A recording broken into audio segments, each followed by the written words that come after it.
Selamat datang di Lau Production.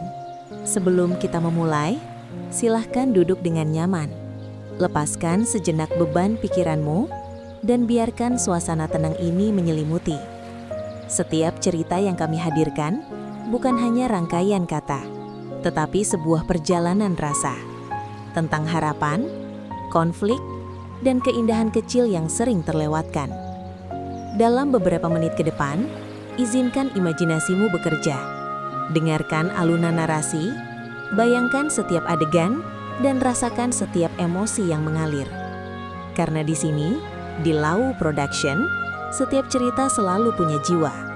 Dan jiwa itu akan berbicara padamu. Dan dalam cerita ini, semua nama, semua kejadian adalah fiksi. Jadi kalau ada kesamaan cerita atau nama, pihak produser mohon maaf. Dan mohon bantuannya untuk sedikit berbaik hati dengan menekan tombol like atau subscribe. Dan terima kasih. Selamat mendengarkan. Mari kita mulai perjalanannya.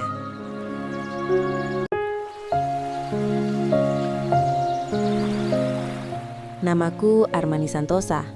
Di rumah ini, namaku tak pernah benar-benar disebut. Yang sering ku dengar hanya, kamu, atau menantu itu. Pagi itu, seperti biasa, aku bangun lebih cepat dari semua orang. Jam dinding baru menunjukkan pukul 5. Tanganku sudah sibuk di dapur besar rumah mertuaku. Rumah yang oleh banyak orang disebut istana keluarga Danar. Padahal, setiap sudut rumah ini dibeli dari uangku sendiri. Tapi, tak satu pun dari mereka tahu. Dan mungkin tak akan pernah mau tahu. Astaga, kopinya kurang panas. Suara tajam itu datang dari ruang makan. Bu Danar, ibu mertuaku, sudah duduk anggun dengan jubah tidur sutra, rambut disanggul rapi, seperti ratu yang siap menghakimi bawahannya. Aku menunduk. "Maaf Bu, saya buatkan yang baru." Ia mendecak pelan, lalu menatapku dari ujung kepala sampai kaki. Perempuan itu kalau jadi istri ya harus tahu diri. Suami kerja keras, kamu malah cuma jadi beban. Aku menggigit bibir, diam. Sudah 2 tahun aku belajar satu hal, membalas hanya akan memperpanjang luka. Padahal yang ia sebut kerja keras itu adalah jabatan yang kuberikan pada Adrian, suamiku. Jabatan direktur di salah satu perusahaan cabang Haniwan Group, perusahaanku sendiri. Tapi di mata mereka, aku hanya menantu tak berguna yang beruntung menikah dengan pria sukses. "Armani," suara lain menyambar telunggaku. Kirana, adik iparku, turun dari tangga dengan tas brand mahal menggantung di lengannya. Bau parfum mahalnya menusuk hidung. "Tolong setrika bajuku, aku mau brunch sama teman-teman arisan sosialita mama," katanya sambil melempar gaun ke arahku, tepat mengenai dadaku.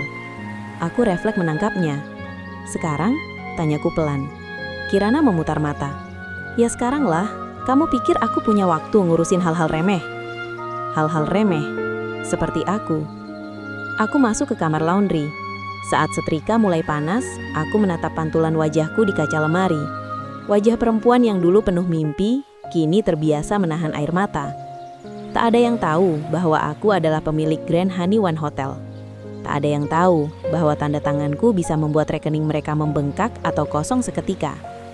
Aku memilih diam, berpura-pura menjadi staf administrasi biasa di hotel milikku sendiri. Karena dulu aku berpikir cinta butuh kerendahan hati. Ternyata yang kupelajari hanyalah cara dihina dengan elegan. Siang harinya keluarga besar datang berkunjung. Rumah mendadak ramai. Tawa bersahutan, piring porselen beradu, dan pameran kekayaan. Bu Danar berdiri di tengah ruang tamu seperti pembawa acara. "Ini loh anak laki-laki saya, Adrian. Sekarang direktur.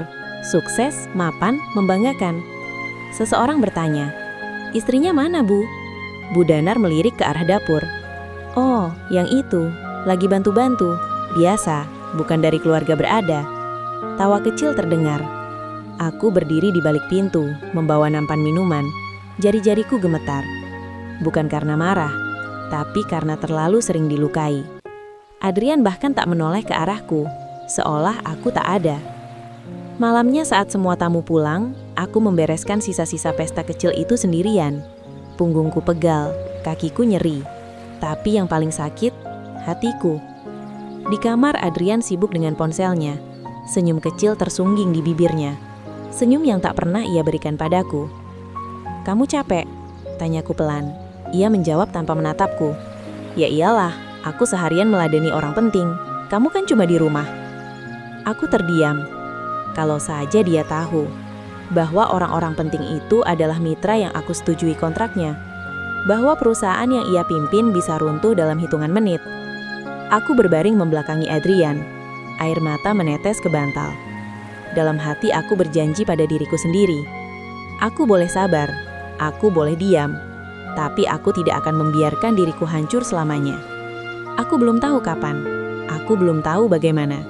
Yang ku tahu, semua penghinaan ini sedang menabung karma mereka sendiri. Dan saat waktunya tiba, aku, Armani Santosa, akan berhenti menjadi menantu tak berguna.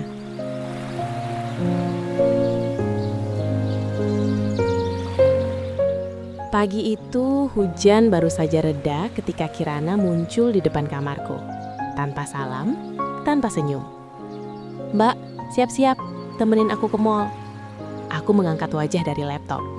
"Mall? Ada apa?" Ia menyeringai kecil, senyum yang selalu membuatku waspada. "Belanja, masa iya aku ngajak kamu buat hal penting?" Dalam hatiku, aku tertawa kecil. Tumben. Biasanya aku hanya dipanggil kalau ada yang perlu dibersihkan, dicuci, atau disalahkan. Di mobil, Kirana sibuk selfie. Kamera depan, kamera belakang, bibirnya membentuk senyum sempurna. "Posting dulu," katanya sambil mengedit foto. Captionnya kubaca sekilas. "Brunch before shopping." Aku menatap keluar jendela. Kota ini begitu sibuk, begitu hidup. Berbanding terbalik dengan hidupku yang terasa seperti figuran tanpa dialog. Mall mewah itu berdiri megah. Begitu masuk, Kirana langsung menarik lenganku. "Mbak, dengar ya," katanya sambil berjalan cepat. "Biar kamu tahu dunia luar. Orang itu harus berpenampilan. Jangan kayak kamu, pakai baju kayak mau ke kantor kecamatan." Aku menunduk melihat kemejaku. Rapi, bersih, sederhana. "Iya," jawabku singkat. Toko pertama, tas branded. Kirana menunjuk etalase. "Yang itu, warna krem, limited edition." Sales tersenyum ramah. "Harganya 125 juta, Kak." Kirana bahkan tak berkedip. "Ambil." Aku refleks menelan ludah. 125 juta. Uang dari rekening yang kubuka sendiri. Di toko kedua, sepatu. Di toko ketiga, jam tangan. Di toko keempat, aku mulai kehilangan hitungan. "Mbak, pegangin ini." "Mbak, jangan taruh di lantai, itu mahal." "Mbak, hati-hati, itu lebih mahal dari gaji kamu setahun." Kalimat terakhir membuatku hampir tertawa. Kalau saja dia tahu, gaji 1 tahunku tak ada artinya dibanding dividen perusahaan yang kuterima tiap bulan. Tanganku penuh kantong belanjaan, bahuku pegal. Aku berjalan di belakang Kirana seperti asisten pribadi tak dibayar. Seorang wanita lewat menatapku, lalu berbisik pada temannya. "Itu mbaknya ya, kayak pembantu." Aku tersenyum tipis. Pembantu yang membayar semua ini. Di food court, Kirana duduk santai sambil membuka ponsel. "Mbak, pesenin minum, aku capek." Aku berdiri lagi, antri, membawa minuman, kembali ke meja. Ia menyeruput lalu berkata, "Enak ya hidup aku, punya mama kaya, punya kakak sukses, tinggal nikmatin." Aku menatapnya. Kalimat itu menghantam keras. Andai ia tahu, mama yang ia banggakan itu hidup dari transferanku, kakak yang ia puja itu naik jabatan karena tanda tanganku. "Mbak kok diam aja?" Kirana tertawa kecil. "Jangan minder, suatu hari kamu juga bisa beli barang bagus. Kalau nabung." Aku mengangguk. "Iya, nabung. Nabung kesabaran, nabung luka, nabung waktu." Saat kami pulang, bagasi mobil penuh. Kirana bersandar nyaman di kursi, tertidur dengan tas baru di pangkuannya. Aku memandang tumpukan belanjaan itu dari kaca spion. Uangku berubah menjadi simbol kesombongan orang lain. Di rumah, Bu Danar menyambut dengan mata berbinar. "Belanja apa saja?" Kirana membuka satu persatu tasnya. Bu Danar terkagum-kagum. Anakku memang pantas hidup mewah. Lalu ia menoleh ke arahku. Kamu ngapain aja seharian? Aku menjawab pelan. Ngikut Kirana, Bu. Bu Danar mendengus.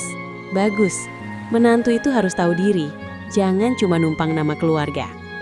Malam itu aku masuk kamar dengan tubuh lelah dan hati kosong. Aku duduk di tepi ranjang, membuka ponsel, melihat notifikasi transfer keluar. Jumlah yang besar. Tanganku berhenti di layar. Sampai kapan aku membiarkan mereka memakai hidupku seperti ini? Aku memejamkan mata. Dalam gelap, untuk pertama kalinya muncul satu pikiran yang berbeda. Bukan marah, bukan sedih, tapi kok perhitungan. Dan sejak hari itu, aku mulai menghitung segalanya.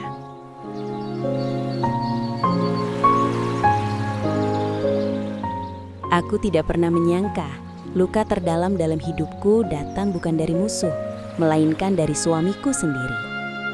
Semua bermula dari perubahan kecil. Adrian pulang lebih larut, dasi sering terlepas, ponselnya tak pernah jauh dari genggaman. Bahkan saat tidur, layar itu menghadap ke bawah, seolah menyembunyikan rahasia. Proyek lagi padat, katanya suatu malam tanpa menatapku. Aku mengangguk, karena aku tahu proyek itu memang ada. Aku sendiri yang menyetujuinya. Tapi yang tak kusetujui adalah caranya menyelinap keluar rumah dengan alasan rapat, lalu pulang membawa aroma parfum asing. Aku bukan perempuan bodoh, aku hanya terlalu percaya. Suatu sore aku datang ke kantor cabang, tempat Adrian menjabat direktur. Bukan sebagai pemilik. Aku masuk lewat pintu belakang, menyamar seperti staf biasa. Niatku sederhana, mengantarkan dokumen. Namun di lorong kaca itu, aku melihat pemandangan yang membuat kakiku membeku. Adrian tertawa, dan di hadapannya seorang perempuan cantik. Kulitnya cerah, senyumnya lembut, rambut panjangnya tergerai rapi. Tangannya menyentuh lengan Adrian dengan akrab. Aku rindu, katanya pelan. Adrian tersenyum, senyum yang tak pernah ia berikan padaku. Dadaku sesak, aku bersembunyi di balik dinding, nafasku pendek, tanganku dingin. Aku tidak masuk, tidak berteriak, tidak menangis. Aku pulang membawa kebenaran yang terasa lebih berat dari koper penuh batu. Malamnya aku menunggunya di ruang tamu. Adrian, kataku, kamu selingkuh? Ia terdiam beberapa detik, lalu menghela nafas panjang seolah akulah beban dalam hidupnya. Kamu tahu sendiri, katanya datar. Kita sudah nggak selevel. Kalimat itu menghantamku lebih keras dari tamparan. Dia siapa? Tanyaku dengan suara bergetar. Namanya Dwi Andra, cantik, pintar, keluarganya jelas. Bukan kayak kamu, yang gak punya apa-apa selain tampang lelah. Aku tertawa kecil, tawa kosong. Jadi itu alasanmu? Ini bukan cuma keinginanku, lanjutnya. Mama juga setuju. Aku menatapnya tak percaya. Esoknya Bu Danar memanggilku ke ruang tengah. Kirana duduk di sampingnya, sibuk menggulir ponsel. Armani, kata Bu Danar dengan suara dingin. Adrian sudah cerita. Aku menunggu. Sebagai istri, kamu harus mengerti posisi suami. Adrian itu laki-laki sukses. Wajar kalau dia butuh pendamping yang sepadan. Aku tercekak. Bu, dia suami saya. Bu Danar menus senyum tipis. Dan kamu cuma istri di atas kertas. Kirana terkekeh. Lagi pula Dwi Andra itu cocok. Cantik, kaya, orang Sunda pula, lembut. Gak kayak mbak yang mukanya selalu datar. Aku menunduk. Air mata jatuh ke lantai. Tak ada satupun yang bangkit menolongku. Beberapa hari kemudian, aku akhirnya bertemu Dwi Andra di sebuah kafe. Aku datang sendiri. Ia sudah menunggu. Maaf, katanya begitu aku duduk. Matanya bening, jujur. Aku tahu aku salah. Kenapa kamu mau jadi orang ketiga? Ia menunduk. Aku pikir Adrian sudah tidak bahagia. Keluarganya juga menerima aku. Kalimat itu menusuk. Bukan karena ia jahat, tapi karena semua orang telah sepakat menghapus keberadaanku. Aku pulang dalam hujan. Jaketku basah, rambutku lepek. Hatiku hancur. Di kamar Adrian tertidur pulas. Ponselnya menyala. Nama Dwi Andra muncul di layar. Aku duduk di samping ranjang menatap wajah pria yang dulu kucintai dengan seluruh hidupku. Aku telah memberimu segalanya. Nama, jabatan, masa depan. Tapi yang kau berikan padaku hanyalah pengkhianatan. Malam itu aku menangis tanpa suara. Bukan karena masih mencintainya, tapi karena akhirnya aku mengerti satu hal. Aku tidak dihancurkan oleh selingkuhan. Aku dihancurkan oleh keluargaku sendiri. Dan di titik itulah, hati yang terlalu lama bersabar mulai berubah menjadi baja.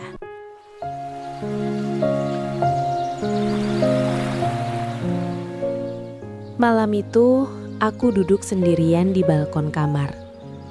Angin dingin menyapu wajahku, tapi kepalaku justru panas oleh ingatan yang selama ini kusimpan rapat-rapat. Aku membuka laci kecil di meja rias. Di sana, tersembunyi sebuah map coklat lusuh. Satu-satunya benda yang selalu kubawa kemanapun aku pindah. Tanganku gemetar saat membukanya. Nama itu kembali menatapku. Honey One Group. Pemilik sah, Armani Santosa. Aku tersenyum pahit. Kalau saja mereka tahu. Pikiranku melayang ke bertahun-tahun lalu saat hidupku belum dipenuhi hinaan. Kakekku Santosa bukan orang yang suka pamer. Ia selalu mengenakan kemeja sederhana, jam tua di pergelangan tangan, dan sepatu yang dipoles sendiri. Tapi setiap orang yang mengenalnya tahu, dialah otak di balik kerajaan bisnis yang kini dikenal sebagai Honey One Group. Armani, katanya suatu sore saat kami duduk di teras rumah kayu peninggalan keluarga. Kekayaan itu bukan soal apa yang kamu pakai, tapi apa yang bisa kamu bangun dan pertahankan. Aku masih muda saat itu, belum mengerti arti kalimatnya. Hingga hari ia memanggilku ke ruang kerja. Di atas meja tergeletak dokumen tebal. Aku membacanya perlahan, tak percaya. Semua ini untukku, Kek. Tanyaku dengan suara gemetar. Ia mengangguk. Kamu satu-satunya yang tidak silau. Itu alasan paling kuat. Sejak hari itu, hidupku berubah. Aku belajar bisnis dari nol. Aku jatuh, bangkit, berdarah, lalu berdiri lebih tinggi. Aku membangun Grand Honey One Hotel dari tanah kosong menjadi bangunan megah yang kini menjadi ikon kota. Tapi, aku memilih diam. Karena saat aku menikah dengan Adrian, aku ingin dicintai bukan karena kekayaanku. Aku menutup map itu kembali. Senyum getir terukir di bibirku. Di rumah ini, aku dianggap tidak berguna. Padahal, setiap lampu yang menyala, setiap mobil yang terparkir, setiap perhiasan yang mereka pakai, semuanya hidup dari napasku. Keesokan harinya, aku datang ke hotel. Bukan sebagai staf, bukan sebagai bayangan. Aku masuk ke ruang rapat lantai atas. Para manajer berdiri begitu melihatku. "Selamat pagi, Bu Armani." Suara itu selalu membuatku tenang. "Bagaimana laporan keuangan cabang yang dipimpin Adrian?" tanyaku. Ruangan mendadak hening. Salah satu manajer membuka berkas. "Ada kejanggalan, Bu. Dana operasional bocor, cukup besar." Aku mengangguk pelan. Tak terkejut, hanya kecewa. "Lanjutkan audit internal," kataku. Diam-diam. Malamnya, di rumah, Bu Danar sibuk menelepon teman-teman arisannya. "Anakku sekarang direktur besar, mau pindah rumah lagi, yang lebih mewah." Aku lewat di belakangnya membawa air minum. Ia menutup telepon dan berkata sinis, "Kamu dengar itu? Hidup harus naik kelas." Aku berhenti sejenak. "Iya, Bu." Dalam hati aku menambahkan, "Dan kelas itu bisa turun dalam sekejap." Di kamar, Adrian sedang berdandan. Kemeja mahal, parfum favoritnya. "Mau kemana?" tanyaku. "Dinner bisnis," jawabnya singkat. Aku menatap bayangannya di cermin. Pria yang berdiri di sana tak tahu bahwa semua kemewahan yang melekat di tubuhnya bisa lenyap kapan saja. Aku kembali ke ranjang, membuka laptop, dan masuk ke sistem pusat Honey One Group. Jari-jariku menari di keyboard dengan tenang. bukan untuk menyerang. Belum. Aku hanya memastikan satu hal. Semua kebenaran tercatat rapi. Saat aku menutup laptop, aku menatap langit-langit kamar dan menarik napas panjang. Mereka tertawa karena mengira aku kecil. Mereka meremehkan karena tak tahu siapa aku sebenarnya. Tapi suatu hari nanti, ketika topeng ini kulepas, mereka akan tahu bahwa selama ini aku sedang duduk di singgasana, sementara mereka berdiri di atas pasir rapuh.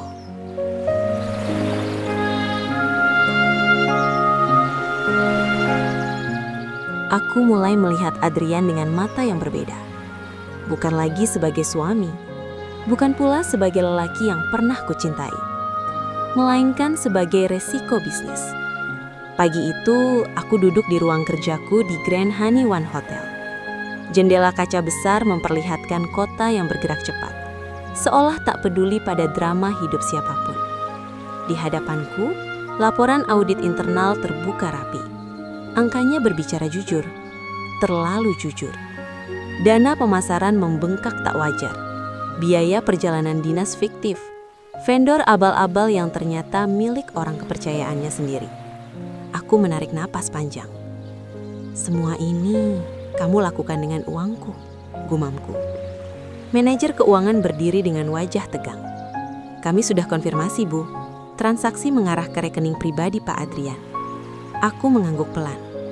Terima kasih. Jangan bocorkan ke siapapun. Aku belum ingin menghancurkan. Aku ingin mengakhiri dengan elegan. Siang harinya, Adrian pulang lebih awal. Ia tampak senang, bahkan bersiul kecil. Kamu tahu nggak? Katanya sambil membuka kulkas. Bulan depan aku mau ajak Mama sama Kirana liburan ke Eropa. Aku menoleh. Pakai dana apa? Ia tertawa kecil. Tenang, aku direktur. Aku hampir ikut tertawa. Direktur dari uang istri yang ia hina.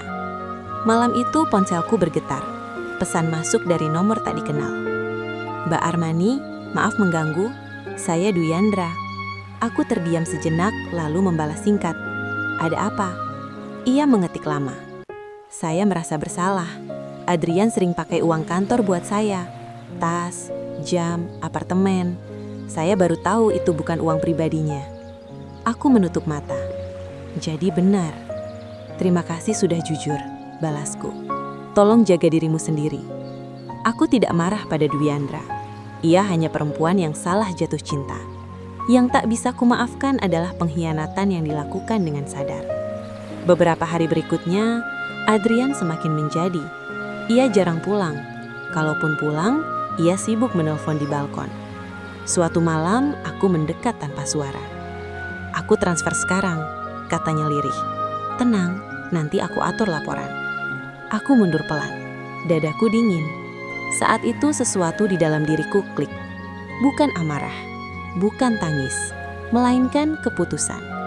Aku kembali ke kamar, duduk di depan laptop, dan membuka file berjudul Rencana Pemutusan. Isinya sederhana. Audit final, pembekuan akses, penggantian jabatan, dan satu langkah terakhir yang akan menyentuh keluarganya. Pagi berikutnya, aku bersiap berangkat kerja. Buldanar menghentikanku di ruang makan. Kamu kemana pagi-pagi begini? Tanyanya. Kerja, Bu. Ia mendengus. Kerja apa sih?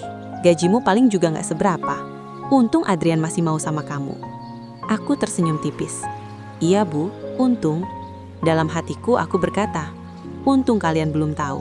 Waktumu hampir habis. Di mobil, aku menatap jalanan dengan mata tenang. Setiap langkah rencana sudah tersusun. Bukan untuk balas dendam membabi buta, tapi untuk menghentikan parasit yang menggerogoti hidupku. Aku pernah memberinya segalanya. Sekarang, aku hanya akan mengambil kembali apa yang memang milikku. Dan ini baru permulaan.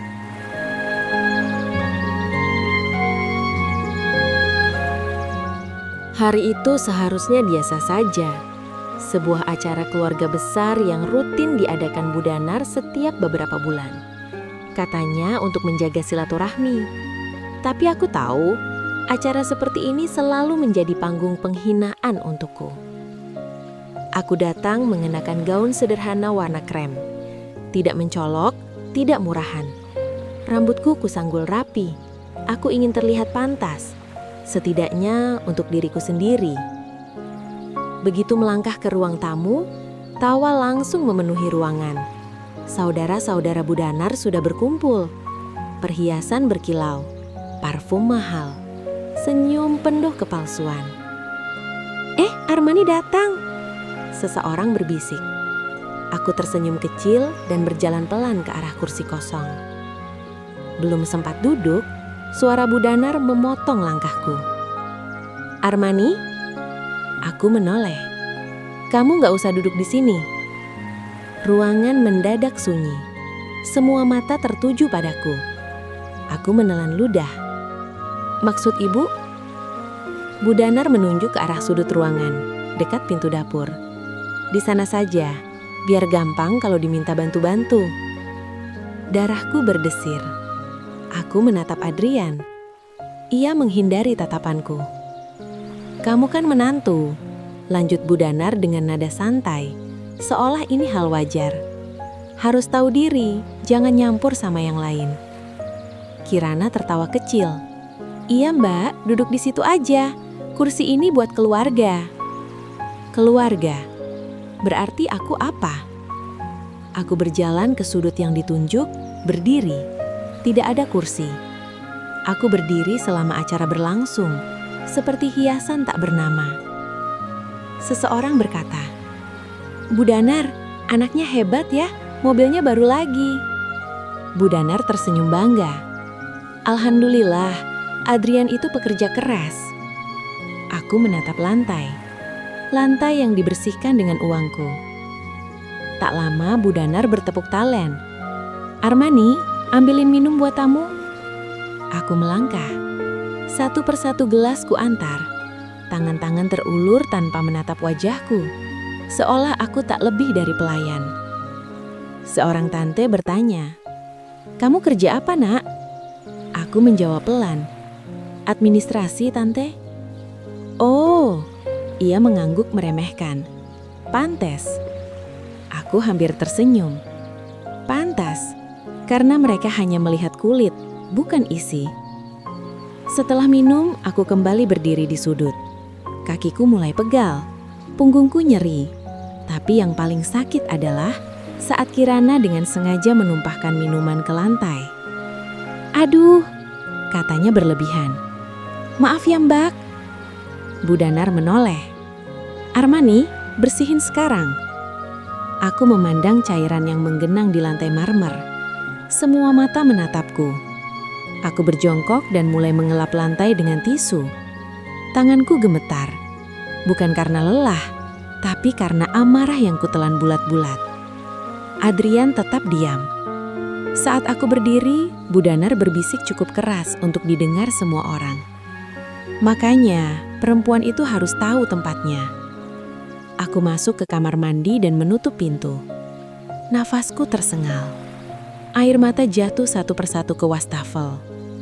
Aku menatap pantulan diriku di cermin.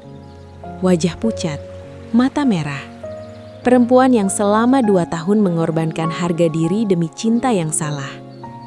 Aku mengekam tangan. Sabar bukan berarti bodoh. Diam bukan berarti lemah. Aku keluar kembali ke ruang tamu. Kepala tegak, wajah tenang. Budanar melirikku sinis. "Kamu jangan manyun, nikmati aja hidupmu." Aku tersenyum tipis. "Iya, Bu." Dalam hatiku, aku berkata dengan suara yang jauh lebih keras. "Nikmati selagi bisa, karena ini adalah hari-hari terakhir kalian di atas." Aku melirik jam di pergelangan tangan. Jarum detik berdetak pelan. Setiap detiknya mendekatkanku pada akhir sandiwara ini.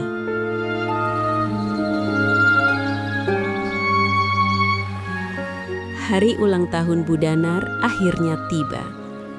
Hari yang sejak seminggu lalu sudah diumumkan dengan megah.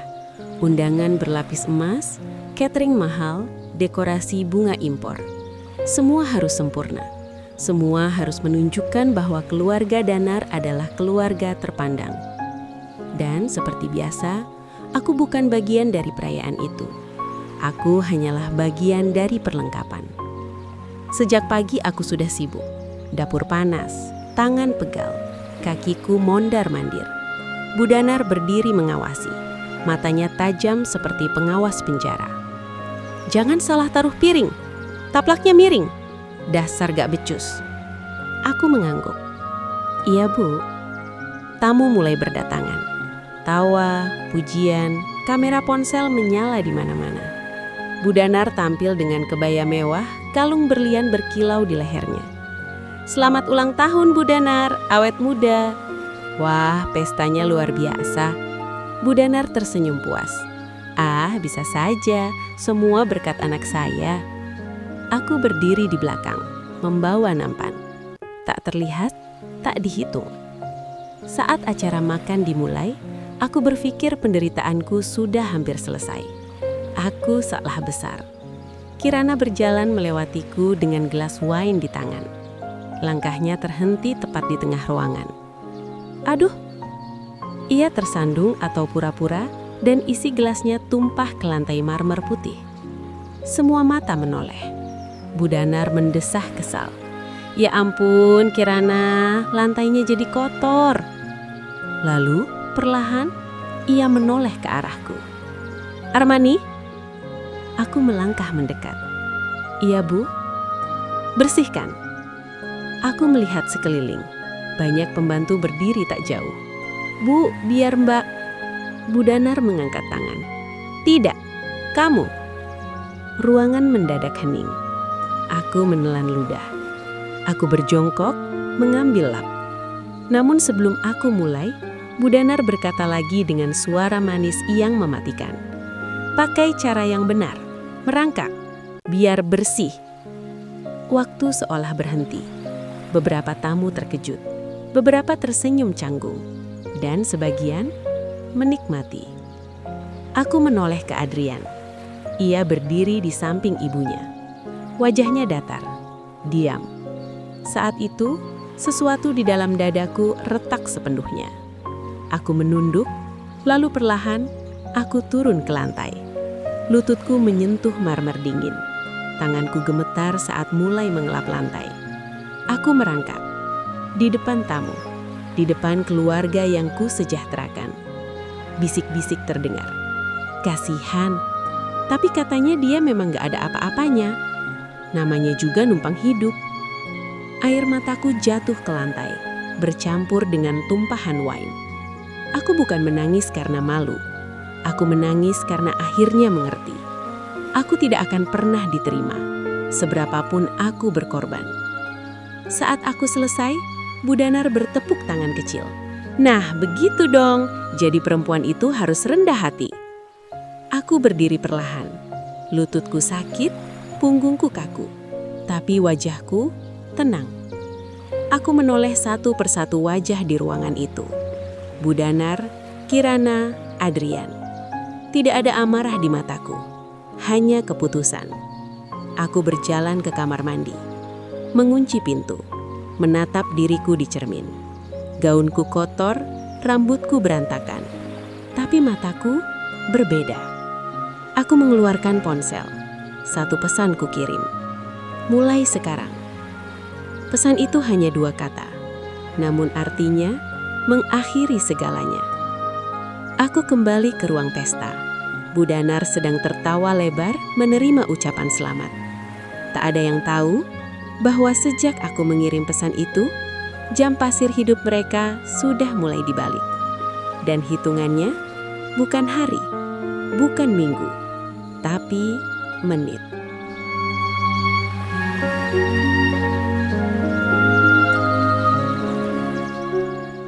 Aku kembali ke ruang pesta dengan langkah tenang. Tidak ada yang menyadari perubahan itu. Perubahan dari perempuan yang dipermalukan menjadi perempuan yang siap menutup panggung sandiwara. Bu Danar masih tertawa. Kirana sibuk pamer hadiah. Adrian berdiri gagah menerima pujian. Jam di dinding menunjukkan pukul 19.10. Aku duduk di sudut, membuka ponsel. Satu persatu pesan masuk. "Audit final siap, Bu. Akses rekening menunggu persetujuan. Penggantian jabatan bisa dieksekusi sekarang." Aku menarik napas. Jariku menyentuh layar. Jalankan. 19.18. Di tengah pesta, ponsel Adrian bergetar. Ia melirik layar, lalu mengernyit. "Kenapa?" tanya Kirana. Adrian mengangkat bahu. Notifikasi bank. Beberapa detik kemudian, wajahnya berubah. "Ini, kenapa rekeningku nggak bisa dipakai?" Aku menyesap air putih. Tenang. 19.23. Bu Danar berdiri menyapa tamu ketika ponselnya berdering. Ia mengangkatnya dengan senyum yang langsung menghilang. "Apa maksudnya kartu saya ditolak?" Suaranya meninggi. "Ada kesalahan sistem." Ia menutup telepon dengan wajah memerah. "Adrian," panggilnya panik. "Kenapa kartu mama nggak bisa dipakai?" Adrian mulai berkeringat. 19.27. Kirana yang sedang selfie mendadak berteriak kecil. Kok transaksi aku gagal semua?" Ia menatap ponselnya, lalu menatap Adrian. "Kak, ini gimana sih?" Aku melirik jam. Masih ada waktu. 19.32. Salah satu tamu berbisik. "Pak Adrian, barusan HRD kantor Anda nelpon ke saya. Katanya Anda tidak lagi menjabat." Adrian membeku. "Apa?" Ponselnya berdering lagi. Kali ini ia mengangkat dengan tangan gemetar. "Apa maksud email ini? Pemecatan? Audit? Ini nggak lucu." Aku berdiri. Semua mata menoleh ke arahku. Langkah kakiku mantap saat berjalan ke tengah ruangan. Gaunku masih sedikit kotor. Rambutku tak serapi Bu Danar. Tapi untuk pertama kalinya, aku berdiri tanpa menunduk. "Armani?" Bu Danar menyipitkan mata. "Kamu ngapain berdiri di situ?" Aku tersenyum tipis. "Cuma mau memastikan pestanya berkesan, Bu." Adrian menatapku. "Kamu tahu sesuatu?" Aku menatapnya balik. "Aku tahu segalanya." Ruangan mendadak hening. Aku mengeluarkan map coklat dari tasku. Map yang sama seperti malam itu. Kubuka, dokumen jatuh ke meja. Korupsi dana perusahaan, penyalahgunaan jabatan, penggelapan. Ucapku pelan namun jelas. Semua sudah diaudit. Bu Danar terhuyung. Kamu berani apa-apaan?" Aku menoleh padanya. "Berani mengambil kembali milikku." Kirana tertawa gugup. "Mbak, bercanda kan?" Aku menatapnya dingin. "Belanjaanmu dari rekeningku. Rumah ini dari uangku. Mobilmu dari tanda tanganku." Satu persatu wajah berubah pucat. Adrian maju satu langkah. "Kamu bohong." Aku mengangkat ponsel. Layar menampilkan logo Honeyone Group. "Pemilik utama," aku katakan. "Armani Santosa." Detik itu juga pesta berubah menjadi kuburan keangkuhan. Bu Danar terisak. "Armani, kita ini keluarga." Aku tersenyum. Keluarga tidak menyuruh merangkak di depan tamu. Jam menunjukkan 20.02. Kurang dari 1 jam. Rekening kosong, jabatan hilang, nama tercoreng. Aku mengambil tas lalu melangkah ke pintu. Di belakangku, suara tangis, teriakan, dan kekacauan bercampur jadi satu. Tak ada yang berani menghentikanku. Aku berhenti sejenak, menoleh. "Terima kasih," aku katakan tenang. "Kalian sudah mengajariku satu hal." "Apa?" tanya Adrian lirih. Aku tersenyum. Senyum paling dingin yang pernah kumiliki. Harga diri lebih mahal dari keluarga palsu. Aku keluar. Malam menyambutku dengan udara bebas. Untuk pertama kalinya setelah 2 tahun, aku bisa bernafas tanpa rasa sakit. Aku tidak langsung pergi jauh setelah malam itu. Aku hanya pindah ke apartemen kecil milikku sendiri. Tempat yang tenang, tanpa teriakan, tanpa hinaan. Dari sana aku melihat semuanya runtuh, satu persatu. Bukan dengan amarah, tapi dengan jarak. Hari pertama setelah pesta itu, ponselku berdering tanpa henti. Nama Adrian, Bu Danar, Kirana. Aku mematikan suara. Aku memilih menonton. Bu Danar adalah yang paling cepat jatuh. Arisan sosialitanya bubar dalam seminggu. Grup WhatsApp yang dulu ramai pujian berubah sepi. Aku sempat tertawa kecil saat menerima pesan dari salah satu temannya. "Maaf ya, kami nggak jadi lanjut arisan di rumah Bu Danar. Lagi penghematan." Penghematan. Kata yang tidak pernah ia kenal. Aku dengar kabar perhiasan kesayangannya mulai dijual satu persatu. Kalung berlian yang dulu ia pamerkan, ternyata sertifikatnya bermasalah, ditarik kembali. Dari ratu arisan, jadi ibu-ibu yang mengeluh harga cabai. Kirana lebih dramatis. Hari ketiga ia datang ke apartemenku. Rambutnya berantakan, Tas brandednya hilang, diganti ransi lusuh. "Mbak," suaranya serak. "Aku nggak bisa hidup kayak gini." Aku menyeduh teh dengan tenang. "Kamu bisa, cuma belum terbiasa." Ia menangis. "Followers aku turun, nggak ada sponsor. Aku mau jual tas tapi ditolak semua." Aku hampir tertawa. Influencer tanpa isi. "Cari kerja," kataku singkat. Ia menatapku seperti aku menyuruhnya melompat dari gedung. Adrian paling menyedihkan. Jabatan hilang, nama tercemar, ia mencoba melamar ke sana-sini. Tapi dunia bisnis kecil, berita cepat bersebar. Aku dengar kabar ia menjual mobil mewahnya, pindah ke kontrakan sempit. Dwi Andra juga menjauh. Bukan karena benci, tapi karena ia sadar cinta tak bisa hidup dari kebohongan. Suatu sore, Adrian berdiri di depan pintu apartemenku. Wajahnya kurus, matanya cekung. "Aku salah," katanya lirih. "Aku boleh marah, tapi jangan hancurkan hidupku." Aku menatapnya lama. "Hidupmu hancur bukan karena aku, tapi karena kamu mengira aku tidak akan bangun." Ia terdiam. Yang paling ironis, mereka kini saling menyalahkan. Bu Danar menyalahkan Adrian, Adrian menyalahkan Kirana. Kirana menyalahkan semua orang, kecuali dirinya sendiri. Aku melihat semuanya seperti menonton drama absurd, lucu tapi getir. Malam hari, aku berdiri di balkon apartemen memandangi kota. Lampu-lampu berkelip, hidup terus berjalan. Aku membuka ponsel, puluhan pesan masuk. "Maafkan Mama, kita keluarga. Kamu kejam." Aku menutup ponsel. Kejam itu saat aku dipaksa merangkak dan kalian tertawa. Aku tidak membalas satupun, karena karma tidak butuh saksi. Dan mereka sedang membayar lunas.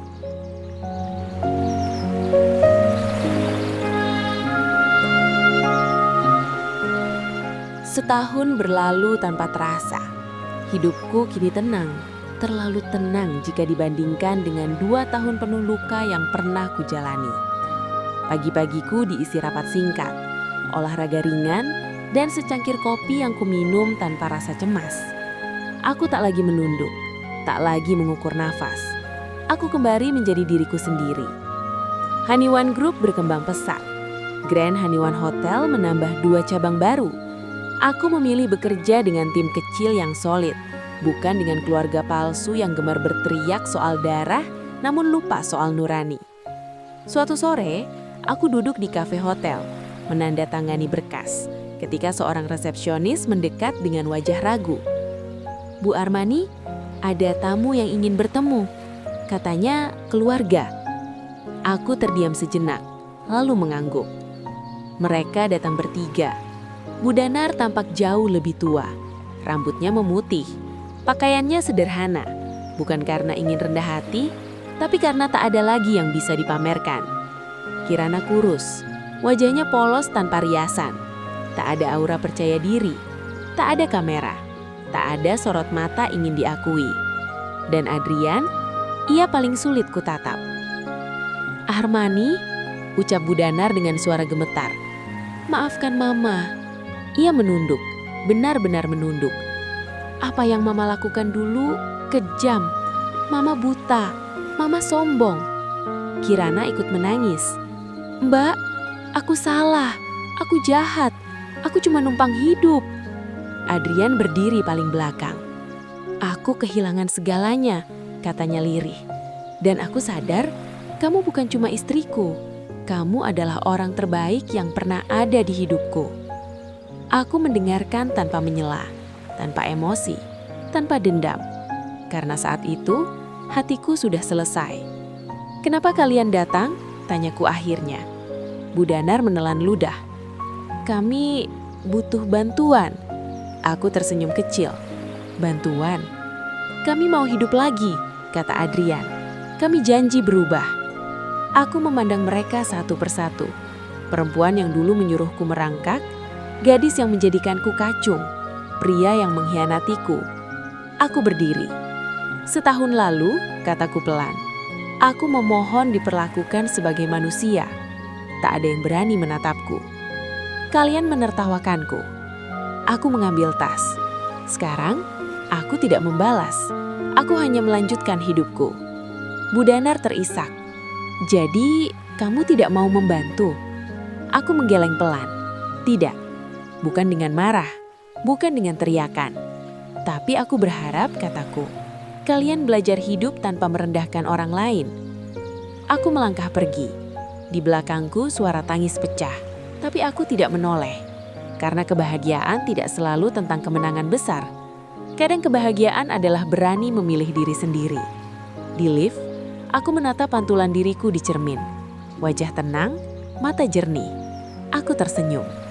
Aku pernah direndahkan. Aku pernah dihancurkan. Tapi aku tidak menjadi seperti mereka. Dan itulah kemenangan terbesarku.